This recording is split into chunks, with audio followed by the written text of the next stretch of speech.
Personally, here's where I think they didn't do a very good job, and that was with Kelsey Mitchell, who's an unrestricted free agent, because Kelsey Mitchell had a hell of a season this season, and I don't think she got the credit that she did. Before Clark, WNBA ratings hadn't hit 1 million since 2008. You want to know what's really true?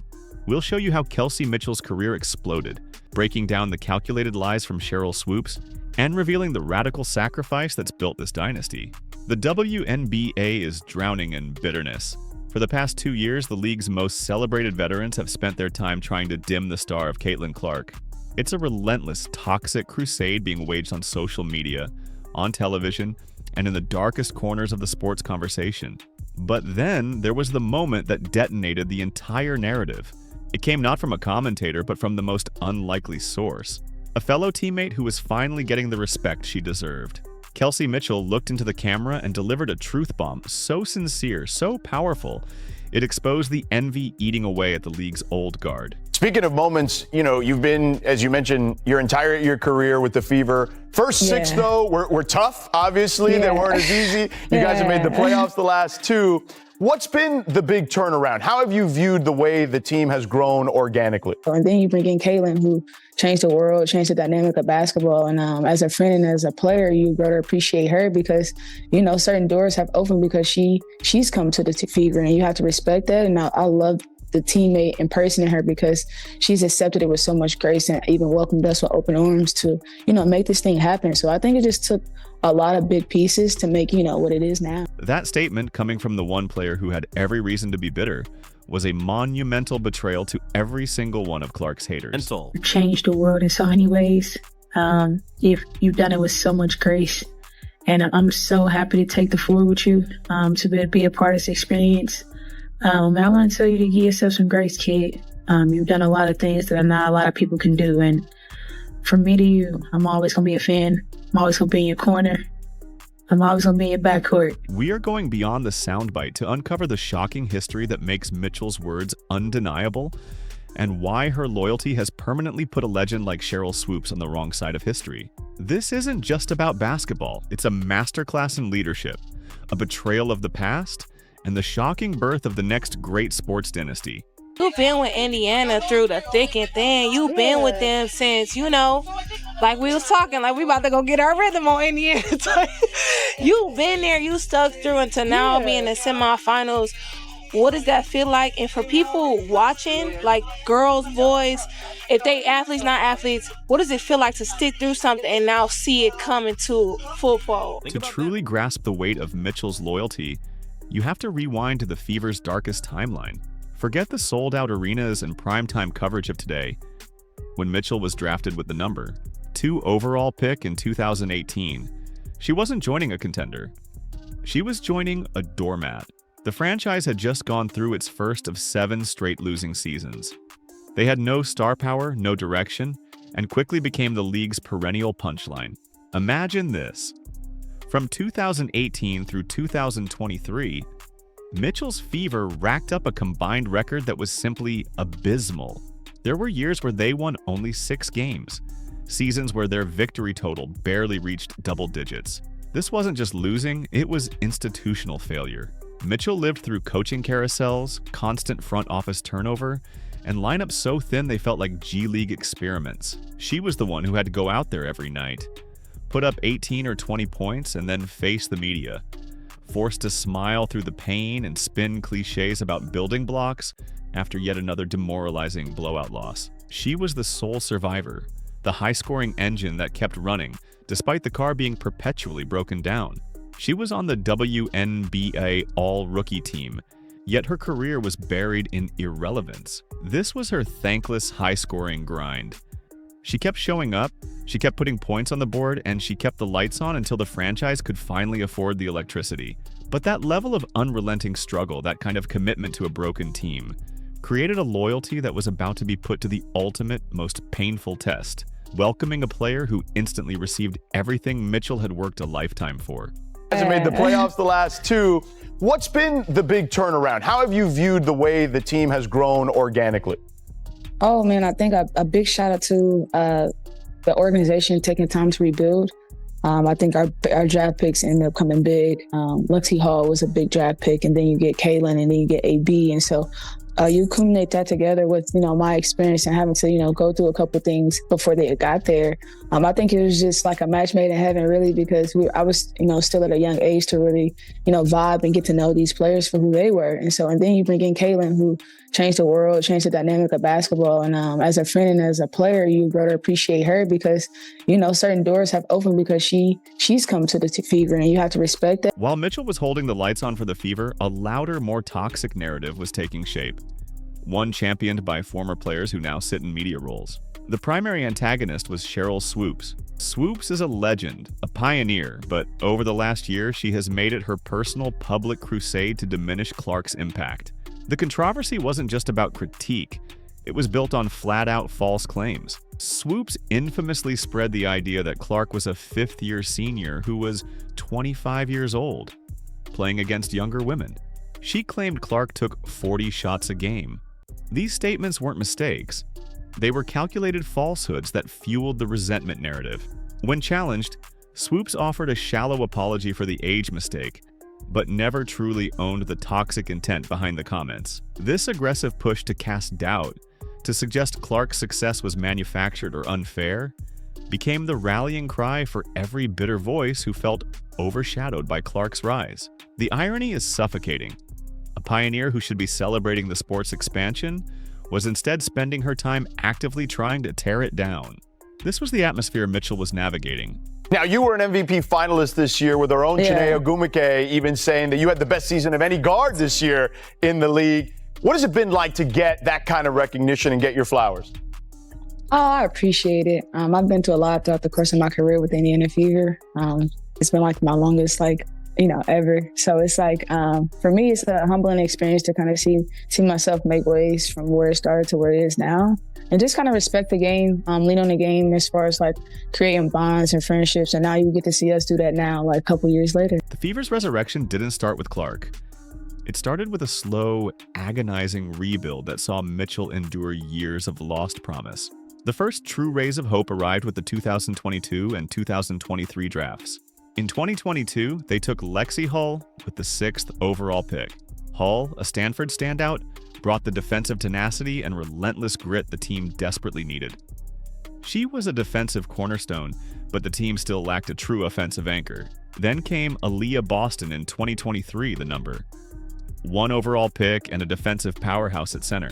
Boston was a superstar in waiting, a player who instantly won Rookie of the Year and gave the Fever something they hadn't had in years: a legitimate post presence. With Mitchell, Hull, and Boston, the Fever finally had a foundation. They went from a 6-win team to a 13-win team, a huge leap, but still far from being a real threat. Boston and Hull were the cavalry, but the franchise was still waiting for the supernova.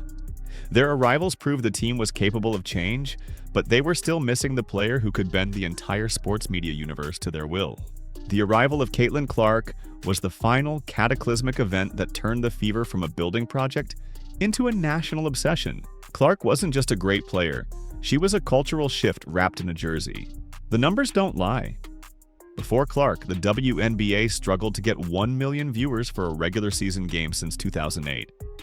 After Clark, Fever games became the most watched WNBA games of the last 20 years, some topping 2.5 million viewers. The team went from having the worst attendance in the league to having sold-out arenas for every single game, home and away. This shift wasn't incremental. It was a seismic event that immediately elevated the salaries, the travel accommodations, the push for charter flights, and the overall value of the entire league. This is the reality Mitchell had to face. After years of being the top scorer on a losing team, the player who finally brought the long-awaited payoff wasn't her. It was a rookie. This is the moment where any player could be forgiven for resentment, for jealousy, or for wanting to lash out. This is why Mitchell's decision to embrace Clark, not fight her, became the ultimate act of veteran leadership. And it's an unbelievable experience. It's a moment that I don't want to, take for granted. I want to cherish it as much as I possibly can. Like I said, I don't want to use this moment to as a moment to not grow. And so hopefully the mental preparation that I've been through and the things I've been through can kind of help me get through these moments. And then like just, loving basketball for what it is and just, loving the game and having fun with it. When Mitchell finally addressed the media noise, it wasn't an emotional outburst. It was a calculated, precise demolition of the bitterness narrative. Her interview was the reality check the league needed. She used the raw honesty of someone who had lived the struggle. Mitchell didn't just praise Clark. She validated her impact on a level no analyst could. She credited Clark with opening certain doors for the franchise and acknowledged that you have to respect that. This was a veteran giving a rookie her flowers not out of obligation, but out of gratitude for the resurrection of her career and her team. The most profound moment was the friend declaration. In professional sports, where the pressure is immense and egos are fragile, referring to your teammate, the league's brightest star, as a friend is a massive statement of locker room unity. It was a signal. Clark didn't arrive to hoard the spotlight. She arrived to create an orbit where everyone shines brighter. This personal endorsement completely disarmed the narrative that Clark was being forced onto a reluctant veteran roster. It proved that inside the Fever locker room, the story wasn't controversy, it was chemistry. Mitchell's authentic gratitude didn't just defend Clark, it surgically exposed the pettiness of her critics. This is the uncomfortable question Mitchell forced onto the table. If a player like Kelsey, who had every reason to be bitter, chooses to embrace Clark, then what is Swoopes' problem? The contrast is stark. Mitchell, a player who earned her stripes through 7 years of losing, now choosing unity and gratitude, and finally getting multiple All-Star selections, 2023, 2024, 2025. Swoopes, a legend who played during a time of limited visibility, now spending her retirement actively working to diminish the star responsible for the league's unprecedented growth. This became the clear line in the sand. Mitchell, the one who kept the engine running, recognizes the electricity. Swoopes, the one who should be celebrating the momentum, is tearing it down. Mitchell isn't just winning games, she's winning the moral argument, proving that true leadership doesn't fear competition. It welcomes it. Swoopes is spending her time on the wrong fight, blinded by an apparent envy that she cannot shake. The orbit effect isn't just a theory. It's a statistical reality proven by Mitchell's own career trajectory. Since Clark's arrival, Mitchell's game hasn't declined, it has exploded. She is putting up career highs in multiple categories, including achieving the franchise's first ever season, averaging 20-plus points per game. She became the player who finally broke the franchise record for most seasons, with 100-plus three-pointers made. This is the ultimate cold hard evidence. Clark's ability to draw defensive attention, the infamous double teams and traps, has created space and better opportunities for everyone else. Mitchell isn't just scoring, she's scoring more efficiently, often stepping up in clutch moments when the defense shifts to Clark. The spotlight Clark brought wasn't just on her, it shined on Mitchell, forcing the national media to finally pay attention to the player who had been great in the dark for so long. Mitchell didn't lose her role. She elevated her legacy. The Fever aren't just a feel-good story anymore. They are a blueprint for a dynasty built around the Fab Four: Mitchell, Clark, Boston, and Hull. The ultimate proof of Mitchell's commitment to this new era came with her status as an unrestricted free agent. She was one of the league's most valuable free agents, a lethal scorer who could demand a max contract elsewhere. Yet, she hinted that she was willing to sacrifice personally and take less money to keep the core intact. In today's professional sports landscape, where chasing max contracts is the norm, that is a radical, selfless statement. It shows Mitchell understands the bigger picture. She sees the storm coming. The Fever are no longer the doormat. They are the most valuable, most marketable, and most exciting team in the league. Mitchell is sending a message to the WNBA. This core group, forged in mutual respect and years of suffering, is not going to break up to chase money. They are willing to sacrifice to preserve history. Kelsey Mitchell's interview was more than a defense of her teammate. It was a manifesto of loyalty, gratitude, and vision. She aligned with Clark, she validated her impact, and in doing so, she issued a devastating challenge to the league's old guard. She proved that true respect isn't about giving a rookie a hard time. It's about acknowledging the unprecedented growth she brings. She proved that you can stand tall in your own legacy while celebrating the arrival of a generational talent. Sheryl Swoopes and the bitter media voices can continue their crusade, spending their time attacking the source of the league's unprecedented financial and cultural growth. But Mitchell's actions have rendered them irrelevant. She has successfully reframed the entire conversation. The Fever are united. They are thriving. They have a core that is willing to sacrifice for the greater good. The WNBA isn't just facing a contender, it is staring at a dynasty in the making. And if Swoopes and the old guard don't recognize what's happening in Indiana, they will not only be on the wrong side of history, they will simply get left behind.